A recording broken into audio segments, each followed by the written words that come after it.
A movimentação militar no Caribe ganhou uma nova dimensão nas últimas semanas, após os Estados Unidos anunciarem oficialmente a Operação Lanza del Sur, uma ofensiva que, segundo o próprio governo americano, tem como foco o combate às redes transnacionais de narcotráfico que operam no hemisfério ocidental. Embora o discurso inicial tenha sido apresentado como parte de um esforço de segurança regional, o cenário mudou completamente com a chegada do porta-aviões USS Gerald Ford, o maior e mais avançado navio de guerra da frota norte-americana, acompanhado de destroyers, navios anfíbios, aeronaves embarcadas e unidades de fuzileiros navais. O volume de meios mobilizados chamou a atenção de especialistas em defesa por representar um nível de presença militar que não se via na região nem mesmo em momentos de tensão durante a Guerra Fria. Nós somos o Conexão Mercado, conectando você às notícias que movem o Brasil e o mundo. Para entender o que realmente está acontecendo no Caribe, precisamos voltar ao ponto central, que quase ninguém explica com clareza. Essa operação não nasceu do nada, e muito menos de um súbito interesse americano em combater narcolanchas. A Lanza del Sur é o rótulo diplomático de uma ação que, segundo analistas militares e declarações oficiais, mira uma ameaça muito maior, mais profunda e mais política. E tudo começa com um detalhe que parece pequeno, mas muda todo o cenário. Os ELWA afirmam que o narcotráfico na região não é mais uma atividade de grupos independentes, é uma estrutura estatal, ou seja, não é o cartel que se infiltrou no Estado, é o Estado que comanda o cartel. Daí entra o nome que aparece repetidamente em relatórios, análises e discursos de autoridades: o Cartel de Los Soles, organização que envolve figuras de alto escalão do regime chavista, generais, ministros e operadores diretos ligados ao círculo de Nicolás Maduro. E é aqui que a Operação Lanza del Sur ganha outra cor. Não é polícia marítima, não é patrulhamento, é contra-inteligência militar contra um governo acusado de liderar uma rede continental de narcotráfico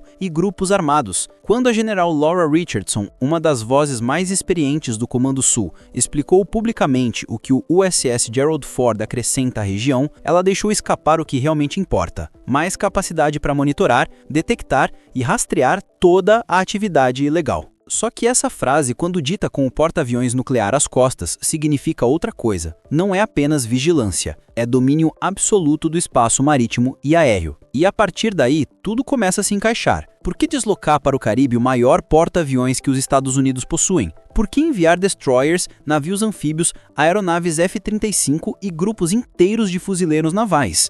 Por que concentrar 15% da frota ativa norte-americana em uma só região? Simples, porque os Estados Unidos consideram que a ameaça deixou de ser criminosa e passou a ser geopolítica. E essa mudança de categoria muda tudo. Quando a maior potência militar do planeta decide agir contra uma ameaça estatal e não apenas criminosa, o protocolo de operação se transforma. Não se age com navios pequenos, e sim com porta-aviões. Não se usa patrulha costeira, e sim destroyers de última geração. Não se monitora com drones isolados, e sim com a asa aérea completa, radares, caças e sistemas anfíbios que operam em sincronia com satélites e bases espalhadas pelo hemisfério. Não é uma força para patrulhar o mar, é uma força para desativar estruturas estatais inteiras, caso seja necessário, e deixar claro que Washington está disposto a ir muito além de combater lanchas carregadas de droga. Do outro lado, Maduro tenta manter a postura de resistência, mas a realidade destrói a narrativa. Seus caças são antigos, sua frota naval está sucateada a ponto de um navio afundar durante um exercício, suas defesas aéreas são obsoletas e incapazes de enfrentar um ataque moderno, e suas tropas sofrem com treinamento precário, equipamentos defasados e moral barrichã.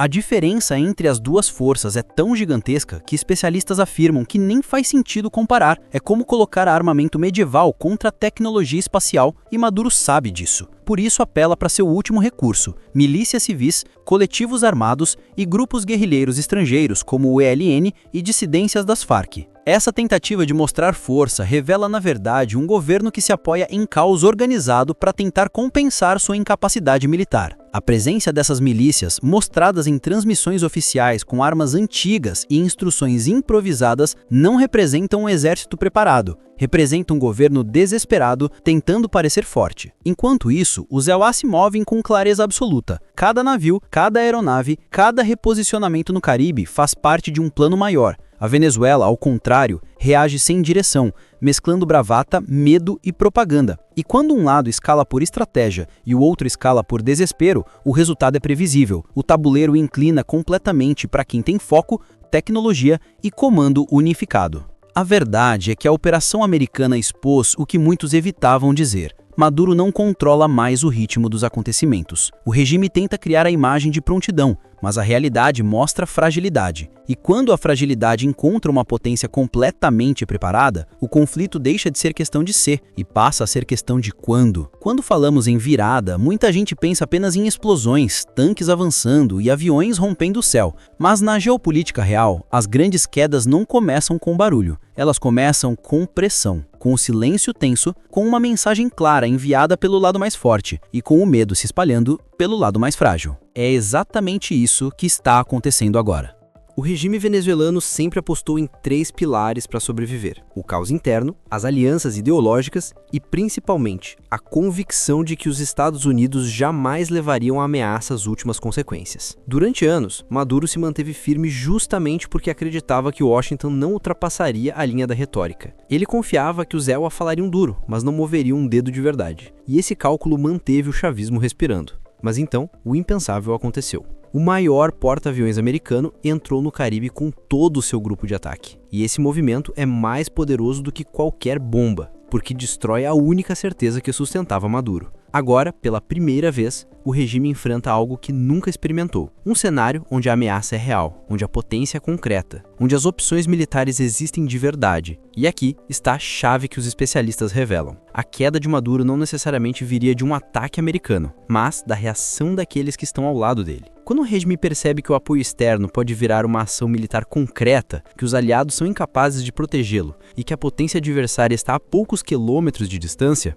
a lealdade interna começa a desmoronar. É o famoso ponto de ruptura. Altos comandantes, generais, chefes de inteligência, membros da cúpula militar, todos eles passam a se perguntar: vale a pena cair junto com Maduro? E mais, quanto tempo temos antes que os americanos façam exatamente o que estão prometendo? Esse tipo de pergunta não se faz quando a ameaça é retórica. Só surge quando o porta-aviões está ali, visível no radar. É por isso que especialistas apontam para a possibilidade de uma virada interna. Não porque Maduro perderia num confronto direto, isso é óbvio, mas porque ele poderia perder o próprio chão onde pisa. A lógica é simples. Quando o preço de permanecer ao lado do regime se torna maior que o preço de abandoná-lo, a história muda. E esse ponto chega silenciosamente, até que de um dia para o outro, a estrutura desaba. Vimos isso em outros países. Regimes que pareciam estáveis ruíram em horas quando os militares perceberam que estavam defendendo o indefensável. Não é o ataque que derruba, é o medo do ataque. Não é a bomba que força a mudança. É o risco de ser o próximo alvo. É assim que ditaduras caem sem que um único soldado estrangeiro ponha o pé no território.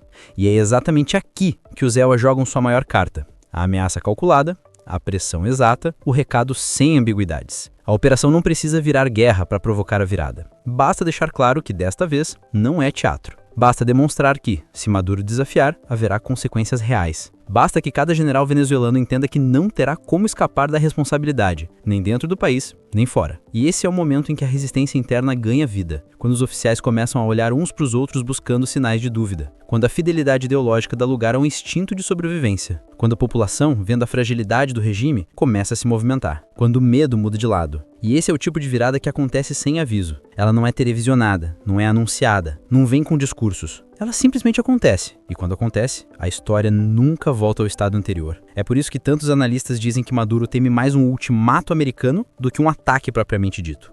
Porque um ultimato rompe o pacto de lealdade dentro do regime. Um ultimato obriga cada general a escolher entre o ditador e o próprio futuro.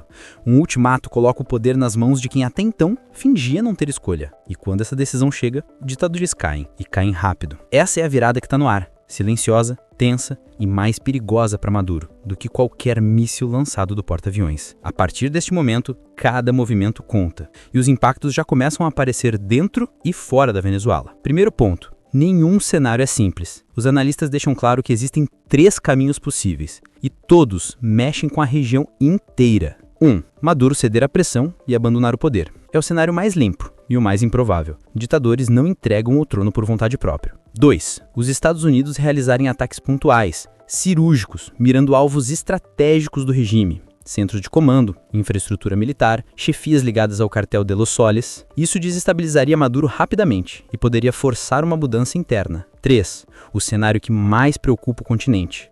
Um racha dentro das Forças Armadas levando a uma junta militar temporária, possível confronto interno e uma onda de violência causada por grupos armados que hoje operam sob a proteção do regime. E não para por aí.